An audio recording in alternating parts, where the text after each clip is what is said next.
ഞങ്ങളുടെ വീട് പൂർത്തിയാകാൻ ഒരുപാട് തടസ്സങ്ങളുണ്ടായിരുന്നു. അപ്പം ഇവിടെ വന്നപ്പോഴാണ് ഇതിന് നല്ല പോസിറ്റീവ് റിസൾട്ട് കിട്ടിയത്. പിന്നെ മോൾക്കും അസുഖങ്ങൾ വന്നപ്പോഴത്തേക്കും ഇവിടെ വന്നപ്പോൾ ഒരുപാട് മാറ്റം മാറി. എല്ലാ ശ്രീകൃഷ്ണ ക്ഷേത്രങ്ങളിലും ജന്മാഷ്ടമി മഹോത്സവമാണ്. തിരുവനന്തപുരത്ത് മരുതൻകുഴിയിലുള്ള വളരെ പുണ്യ പുരാതനമായ കേശവപുരം ക്ഷേത്രത്തിലാണ് ഇപ്പോൾ കർമാനൂസ് ഉള്ളത്. കേശവപുരത്തപ്പൻ്റെ കുട്ടിക്കാലം മുതലേ ഉള്ള ഒരു ഭക്തിയാണ് എന്നോടുള്ളത്. കഴിഞ്ഞ ജന്മാഷ്ടമിക്കും നമ്മൾ കർമാനൂസ് പ്രേക്ഷകർക്ക് മുന്നിൽ റാണി ചേച്ചിയെ പരിചയപ്പെടുത്തിയിരുന്നു. പക്ഷേ ശരിക്കും പേര് പാർവതി തങ്കം എന്നാണ്. ചേച്ചി ഇവിടെ കണ്ടപ്പോൾ തന്നെ എനിക്ക് വളരെ സന്തോഷമായി. കാര്യം കൃഷ്ണനെ കുറിച്ച് പറയാൻ 100 നാവാണ് ചേച്ചിക്ക്. എങ്ങനെയുണ്ട് ഭക്തി ഇപ്പോൾ? ഭക്തി ഇപ്പോഴും പഴയതിനേക്കാളും കൂടിയിട്ടേ ഉള്ളൂ, അത് കുറഞ്ഞിട്ടില്ല. കൃഷ്ണൻ എന്നും എന്നോടൊപ്പം ഉണ്ടെന്ന് ഞാൻ പറഞ്ഞില്ല. അത് തന്നെയാണ് എൻ്റെ ഒരു ധൈര്യം. മനസ്സിൽ ഇപ്പോഴും വയസ്സുകാലത്തുള്ള ഒരു സമാധാനവും അതാണ്. പക്ഷെ ഞാനൊരു കാര്യം പറയട്ടെ, കഴിഞ്ഞ തവണ കണ്ടതിനേക്കാൾ സൗന്ദര്യം ഒന്നുകൂടി കൂടിയിട്ടുണ്ട്.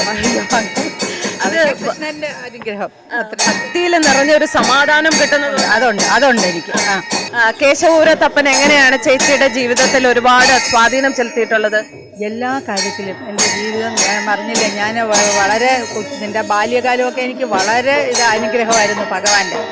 എത്രയോ അമ്മമാരുടെ ഒരു മോളായിട്ട് സന്തോഷമായിട്ട് വളർന്നു. ആ ഒരു ജീവിതമൊക്കെ വളരെ നല്ലതായിരുന്നു. അത് കഴിഞ്ഞും എനിക്ക് എല്ലാ സൗഭാഗ്യങ്ങളും തന്നിട്ടുണ്ട്. എല്ലാ സൗഭാഗ്യങ്ങളും ഭഗവാൻ തന്നിട്ടുണ്ട്.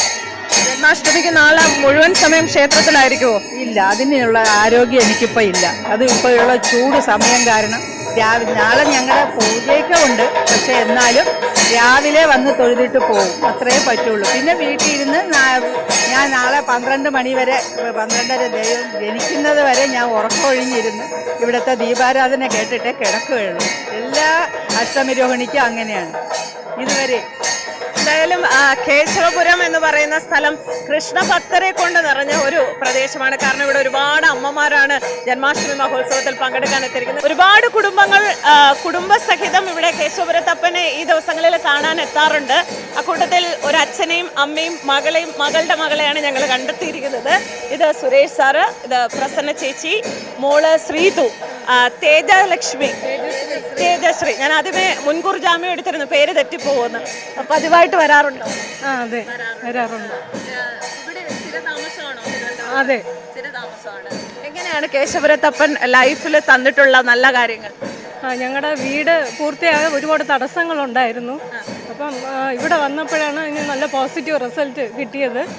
പിന്നെ മോൾക്കും അസുഖങ്ങൾ വന്നപ്പോഴത്തേക്കും ഇവിടെ വന്നപ്പോൾ ഒരുപാട് മാറ്റം മാറി. ശ്രീതു വർത്തമാനം പറയാൻ തുടങ്ങിയപ്പോഴേ ശ്രീതുവിൻ്റെ തൊണ്ടയിടറുന്നുണ്ട്. അതേ സമയത്ത് അമ്മ കണ്ണ് നിറഞ്ഞു, അമ്മ കണ്ണ് തുടയ്ക്കുകയാണ്. എനിക്ക് സത്യം പറഞ്ഞാൽ അത് കണ്ടിട്ട് എൻ്റെ മനസ്സിലും വളരെ സങ്കടം തോന്നി. സന്തോഷം കൊണ്ടുള്ള ഒരു സങ്കടം തോന്നി. കാരണം ഭഗവാനെ അത്രത്തോളം അവർ വിശ്വസിക്കുന്നുണ്ട്, ഭഗവാൻ അവരുടെ ജീവിതത്തിൽ അത്രത്തോളം സ്വാധീനം ചെലുത്തുന്നുണ്ട്. അതുകൊണ്ട് തന്നെയാണ് ഓരോ നല്ല ദിവസങ്ങളിലും കുടുംബസഹിതം വരാനുള്ള ഒരു സാഹചര്യം അവർ തന്നെ കണ്ടെത്തുന്നത്. ആ വാക്കുകളിൽ നിന്ന് നമുക്കറിയാം ഭഗവാൻ എത്രമാത്രം അവരുടെ ജീവിതത്തിൽ അനുഗ്രഹം ചൊരിയുന്നത്. സാറിന് എന്താ പറയാനുള്ളത്? ഇപ്പോഴും ഭഗവാൻ ജീവിതത്തിലുണ്ട്, അതുകൊണ്ട് സ്ഥിരമായിട്ട് അമ്പലത്തിൽ വരുന്നു അല്ലേ? മോളെ, കൃഷ്ണഭക്തി, കൃഷ്ണനെ എങ്ങനെയാണ് ഭക്തിയിൽ കൃഷ്ണഭക്തി എങ്ങനെയാണ് ചെയ്യുന്നത്? മീൻസ് മോളുടെ കൃഷ്ണഭക്തി എങ്ങനെയാണ്? ഇവിടെ വരുമ്പോൾ നല്ലൊരു തോന്നുന്നുണ്ട്. മോൾ ഏത് ക്ലാസ്സിലാണ് പഠിക്കുന്നത്? 6th.